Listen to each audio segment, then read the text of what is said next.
Good morning to all 8th standard students. Physics chemistry classல நம்ம என்ன unit பார்த்துட்டு இருந்தோம், அதாவது மெட்டல்ஸ், நான் மெட்டல்ஸ் அண்ட் மெட்டலாய்ட்ஸ் பற்றி பார்த்துட்டு இருந்தோம் இல்லையா. மெட்டல்ஸ் அப்படின்னா என்னதுன்னு பார்த்தோம், கண்டக்ட் பண்ணக்கூடிய எலக்ட்ரிசிட்டியை கண்டக்ட் பண்ணக்கூடிய எல்லா திங்ஸுமே மெட்டல்ஸ்னு பார்த்தோம். எந்த திங்ஸ் எல்லாம் எலக்ட்ரிசிட்டியை கண்டக்ட் பண்ணலையோ அது எல்லாமே நான் மெட்டல்ஸில் வந்துரும்னு சொன்னோம். ஓகேவா. மெட்டலாய்ட்ஸ் அப்படின்றது என்னது, இரண்டும் கலந்தது அப்படிங்கிறதா மெட்டலாய்ட்ஸ் அப்படின்னு பார்த்தோம் இல்லைங்களா. இதோடைய யூசஸ் என்னென்ன, அதோடைய கேரக்டரிஸ்டிக்ஸ் என்னென்ன, அதோடைய சிறப்புகள்லாம் என்னென்னன்றதை நம்ம லாஸ்ட் கிளாஸ்லேயே பார்த்தோம். The difference between metals and நான் மெட்டல்ஸ் அப்படின்றதையும் நம்ம பார்த்தாச்சு இல்லையா. ஓகே, நெக்ஸ்ட் இன்றைக்கி நம்ம என்ன பார்க்க போகிறோம் அப்படின்னு பார்த்தீங்கன்னா 9.3 கொடுத்துருக்கக்கூடிய காம்பவுண்ட்ஸ் அப்படின்றத தான் நம்ம என்ன பண்ண போகிறோம், பார்க்க போகிறோம். ஓகேங்களா. காம்பவுண்ட்ஸ்னால் என்னது, நிறைய திங்ஸ் ஒன்றா கலந்துருக்கக்கூடியது தான் நம்ம காம்பவுண்ட்ஸ் அப்படின்னு நம்ம 6th ஸ்டாண்டர்ட்லேருந்து படிச்சுட்ருக்கோம் இல்லையா. அதை தான் இங்கே கொடுத்துருக்காங்க.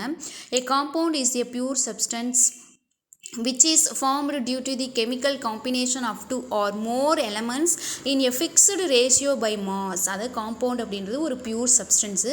அந்த பியூர் சப்ஸ்டன்ஸ் வந்து ஒரு 2-3 சப்ஸ்டன்ஸை எடுத்துக்கிட்டு ஒரு கரெக்டான ரேஷியோவில் நம்ம மிக்ஸ் பண்ணி வச்சுருந்தோம் அப்படின்னாக்கா அதை காம்பவுண்டுன்னு சொல்லுவாங்க.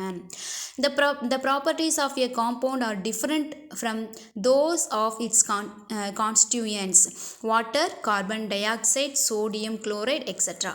are few examples of compounds. அதாவது காம்பவுண்ட்ஸ்னால் பியூர் சப்ஸ்டன்ஸ்னு சொல்லியாச்சு. இதில் சம் எக்ஸாம்பிள் நமக்கு கொடுத்துருக்காங்க. என்னென்ன, water, carbon dioxide and sodium chloride, இந்த மூணுமே வந்து நமக்கு கொடுத்துருக்கக்கூடிய காம்பவுண்ட்ஸுக்கான சம் எக்ஸாம்பிள்ஸ். ஓகேவா. Are a molecule of water is composed of 1 oxygen atom and 2 hydrogen atoms in the ratio 1:2 by volume or 8.1 by mass. ஓகேவா. அதாவது கொடுத்துருக்கக்கூடிய எக்ஸாம்பிள் கொடுத்துருக்கக்கூடிய வாட்டர் வந்து எந்த ரேஷியோவில் எந்தெந்த எலமெண்ட்டோட மிக்ஸ் ஆகிருக்கு அப்படின்னு பார்த்தீங்கன்னாக்கா, இப்போ வாட்டருடைய ஃபார்முலா என்ன கொடுப்பாங்க, H2Oங்கிறதா வாட்டருடைய ஃபார்முலா. ஸோ H அப்படின்றது என்னது, ஹைட்ரஜன் அப்படின்ற ஒரு எலமெண்ட்டு, ஆக்சிஜன் அப்படின்றது ஒரு ஆட்டம். ஓகேவா. ஸோ இந்த 2 எலமெண்ட்டும் சேர்ந்தது தான் வாட்டர் மாலிகூல். இந்த ரெண்டுமே வந்து பார்த்திங்கனாக்கா 1.2 அப்படின்ற இதில் தான் ரேஷியோவில் தான் என்ன இருக்குது, மிக்ஸ் ஆகிருக்கு.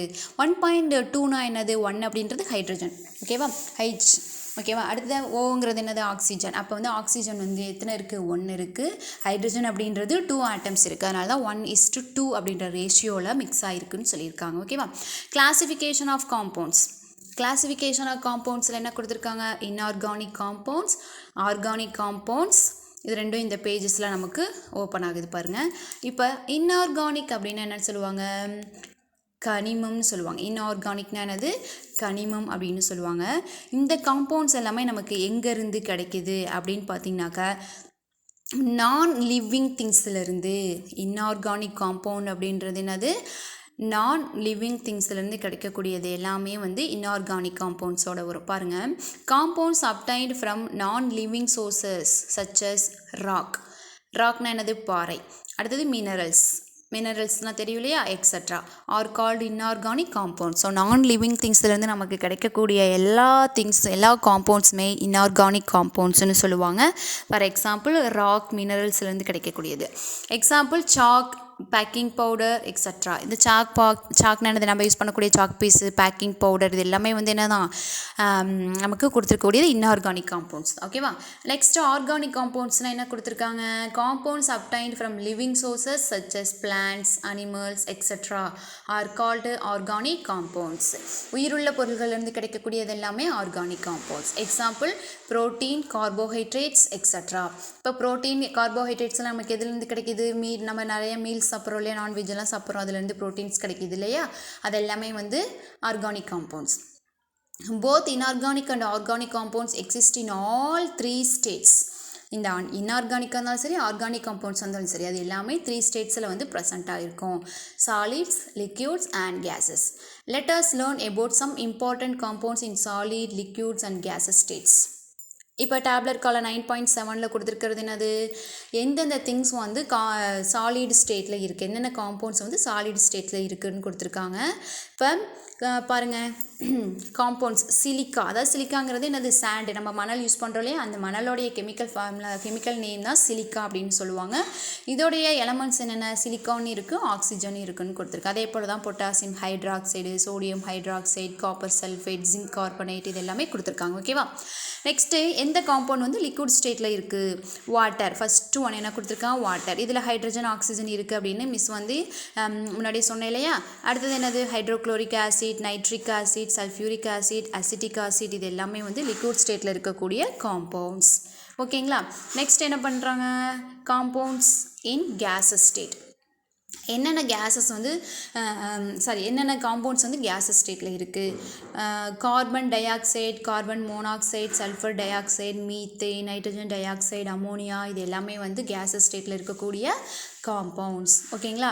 ஜஸ்ட்டு நீங்கள் என்னென்ன கேஸஸ் வந்து என்னென்ன காம்பவுண்ட்ஸ் வந்து எந்தெந்த ஸ்டேட்டில் இருக்குது ஒன்றுக்கு மட்டும் ஒரு எக்ஸாம்பிள் தெரிஞ்சுக்கிட்டிங்கன்னா போதும். ஓகேவா. இப்போ சாலிட் ஸ்டேட்டில் இருக்கக்கூடியது எது அப்படின்னு கேட்டோம்னா நீங்கள் என்ன பண்ணணும், ஃபஸ்ட்டில் கொடுத்துருக்கக்கூடிய சிலிக்காவை மட்டும் ஞாபகம் வச்சுக்கோங்க. அடுத்தது லிக்விட் ஸ்டேட்டில் இருக்க காம்பவுண்டுக்கு ஒன்று எக்ஸாம்பிள் சொல்லுங்கள் அப்படின்னாங்கனாக்கா வாட்டர். அடுத்தது கேஸஸ் ஸ்டேட்டில் இருக்கக்கூடிய காம்பவுண்ட்ஸ்க்கு ஒன்று எக்ஸாம்பிள் சொல்லுங்கள் அப்படின்னாக்கா carbon di oxide, carbon monoxide அப்படின்னு நீங்கள் கண்ணை மூடிட்டு சொல்லிடலாம். ஓகேவா. நெக்ஸ்ட் 9.3.3.2ல் யூசஸ் ஆஃப் காம்பவுண்ட்ஸ் கொடுத்துருக்காங்க. we use a number of compounds in our daily life. நம்மளுடைய டெய்லி லைஃப்பில் நமக்கே தெரியாமல் நிறைய காம்பவுண்ட்ஸை நம்ம என்ன பண்ணிகிட்ருக்கோமா, யூஸ் பண்ணிக்கிட்டு இருக்கோம்னு சொல்லியிருக்காங்க. ஓகேவா. இப்போ கொடுத்துருக்காங்க பாருங்களேன், ஒரு டேப்லெட் காலம் 9.10ல் ஒரு பெரிய டேப்லெட் காலம் ஒன்று கொடுத்துருக்காங்க. காமன் நேம் கொடுத்து கெமிக்கல் நேம் கொடுத்துருக்காங்க, அதோடைய கான்ஸ்டியூயன்ட்ஸ் அதில் என்னென்ன கலந்துருக்குன்னு கொடுத்துருக்காங்க, அதோடைய யூசஸ் என்னென்னு கொடுத்துருக்காங்க. இப்போ காமன் நேம் வாட்டர், நம்ம யூஸ் பண்ணக்கூடிய வாட்டர், அதோடைய கெமிக்கல் நேம் என்ன, டைஹைட்ரஜன் மோனாக்சைடு. இதோடைய கான்ஸ்டியூயன்ட்ஸ் என்ன, ஹைட்ரஜன் அண்ட் ஆக்சிஜன். இதோட யூசஸ் என்ன, for drinking and as solvent, கரைப்பானாவும் நம்ம யூஸ் பண்ணுறோம். தென் ட்ரிங்கிங் பர்பஸ்க்கு நம்ம இந்த வாட்டரை யூஸ் பண்ணிக்கிட்டு இருக்கோம். Then second one table salt கொடுத்துருக்காங்க, அதாவது நம்ம யூஸ் பண்ணக்கூடிய சால்ட். ஓகேவா. இது வந்து என்னென்னு கொடுத்துருக்காங்க, சோடியம் குளோரைடு. இதோடைய கெமிக்கல் நேம் என்ன, சோடியம் குளோரைடு. இதில் சோடியம் அண்ட் குளோரின் அப்படின்ற காம்பவுண்ட்ஸ் வந்து மிக்ஸ் ஆகிருக்கு. Essential component of our daily diet, preservative for meat and fish. அதாவது நம்மளுடைய டெய்லி லைஃப்பில் நம்ம சால்ட்டை யூஸ் பண்ணுறோம்.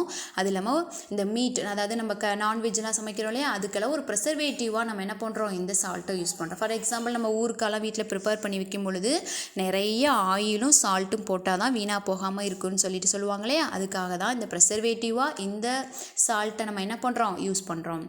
நெக்ஸ்ட்டு சுகர் கொடுத்துருக்கான். சுகரோடைய கெமிக்கல் நேம் என்ன, சுக்ரோஸ். இதில் என்னென்ன மிக்ஸ் ஆகிருக்கு, கார்பன், ஹைட்ரஜன் அண்ட் ஆக்சிஜன்.